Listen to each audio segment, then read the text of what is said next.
Wendy Otway here, reaching out to some of the uber talented people who are performing at the ninth Faversham Fringe, that has the reputation of being the friendliest of fringes, and which kicked off on the 3rd and will run until the 26th of October. On Friday, the 10th of October at 8:30 in the Alexander Centre, there will be a performance of Sara Louise Aston Wants to Be Famous. And today I'm talking to Sarah about it. Hi, Sarah, how are you doing? I'm good, thank you. Very well. Are you okay? Yeah, I'm good, thanks. So, Good. what inspired you to create this new show, and how does it differ from any previous work? Okay, so it differs because this time I got a director and I've not been directed for a very long time in regards to my own work.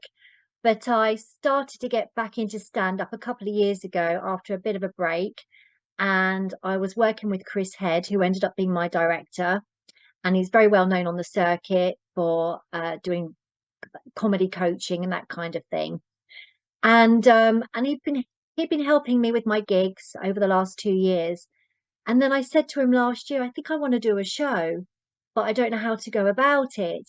And I had done shows in previous years, but when you get to a certain age, you sort of lose your I don't know, your mojo a little bit.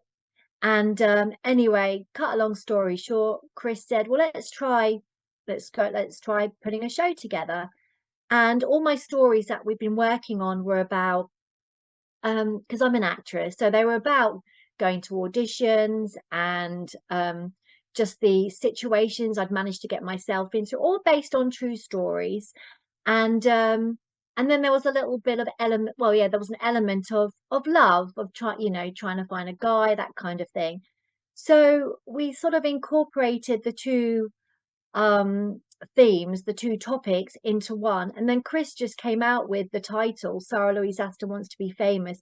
And he said, I just think that's perfect. And I said, oh my gosh, so do I. And it really gets people talking as well, the title.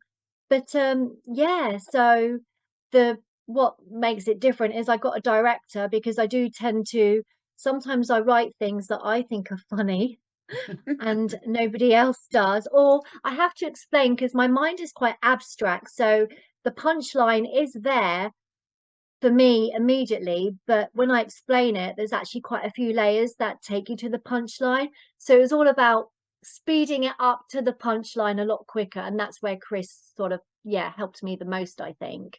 Yeah. Having someone to observe right from the start, Yeah, rather than you exactly. going down one road and finding that it's the wrong I one. tend to go on a tangent. Yeah, exactly.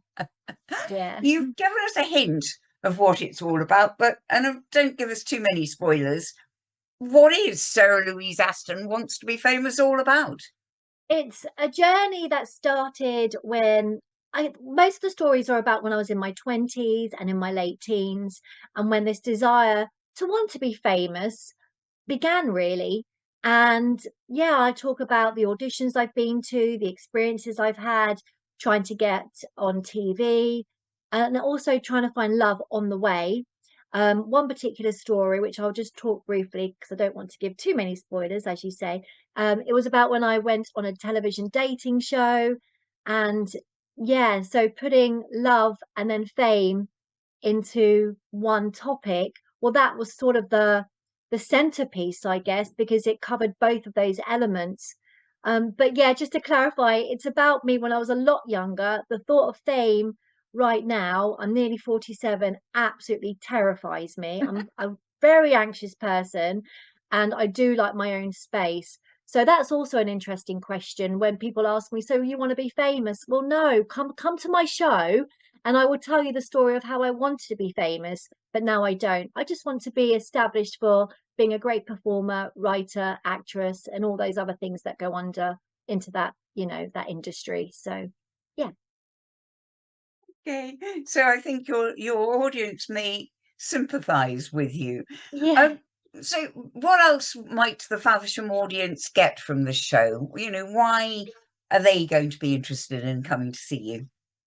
I like to think they are going to be interested to see me because I tell my stories are about failures. I'm just going to put it out there about failing. And I try to make failures funny and positive, and it tells a great story, and my personality comes across when I'm delivering the stories. So I'm quite quirky and playful, and I guess I want to be able to play with the audience as well, and hopefully the audience want to play back with me. I want to give them an experience. They don't have to play back to me, but it would be nice if they sort of engaged with laughter. That's always a bonus. And yeah, so I just want to give them a journey, I suppose, invite them to come on my journey. So yeah. So you're gonna hopefully going to make them laugh at you and with you. What other emotions may they experience? When I did my preview back in July, I got quite a few. Oh, so my persona is quite cute, very lovable, I suppose. Um, so I did get quite, yeah, I got quite a few of those, which was really, really nice. But also, because I am naturally a nervous person, and I also find when I go into a show, I'm very honest straight away, and I might say, "Oh, I'm actually really nervous, guys." In fact, I'll tell you this, Wendy. Back in July, when I did my preview, 4 days before, I lost a family member very unexpectedly, and it was heartbreaking, absolutely heartbreaking. And it was a very difficult time. And it was on the Friday that she passed away, and my show was on the Tuesday. And I was thinking, how am I going to get through this? Really, how am I going to get through this? Because I'm not very good at hiding my emotions. And anyway, it got to the show, and everybody that was involved in helping me put this show together, all the backstage guys and people and friends and all that, they were absolutely amazing. And they they just really looked after me, and the audience was full, which was great. And I just remember moments before, I was in the, I'll call it the green room because it sounds more posh, but I was in the green room, and I was crying so much for my family member who'd passed away.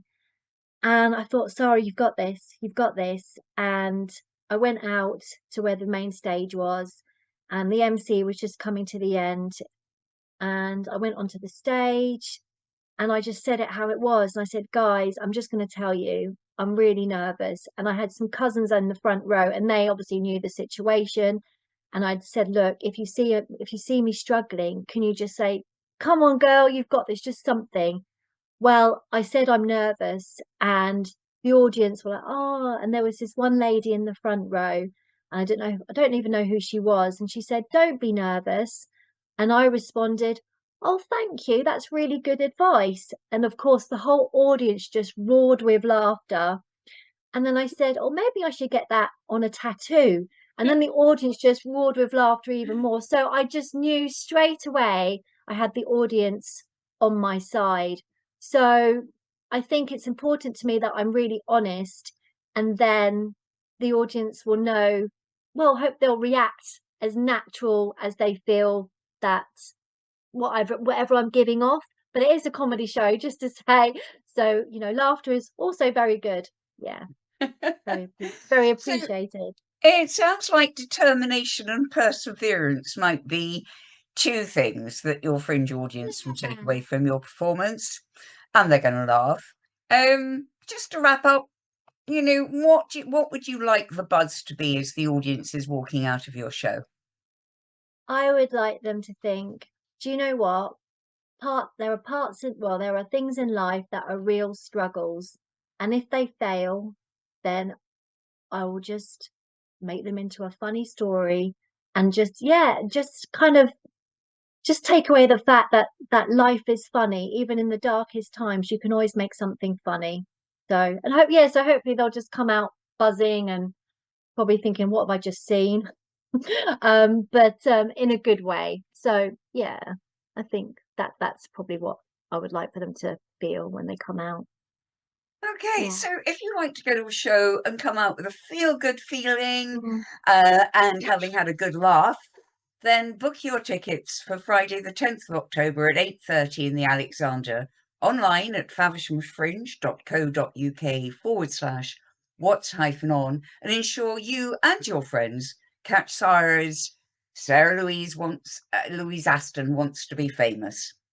Thank you, Sara, for talking to Radio Faversham and the people of Faversham today. That's lovely. Thank you, Wendy.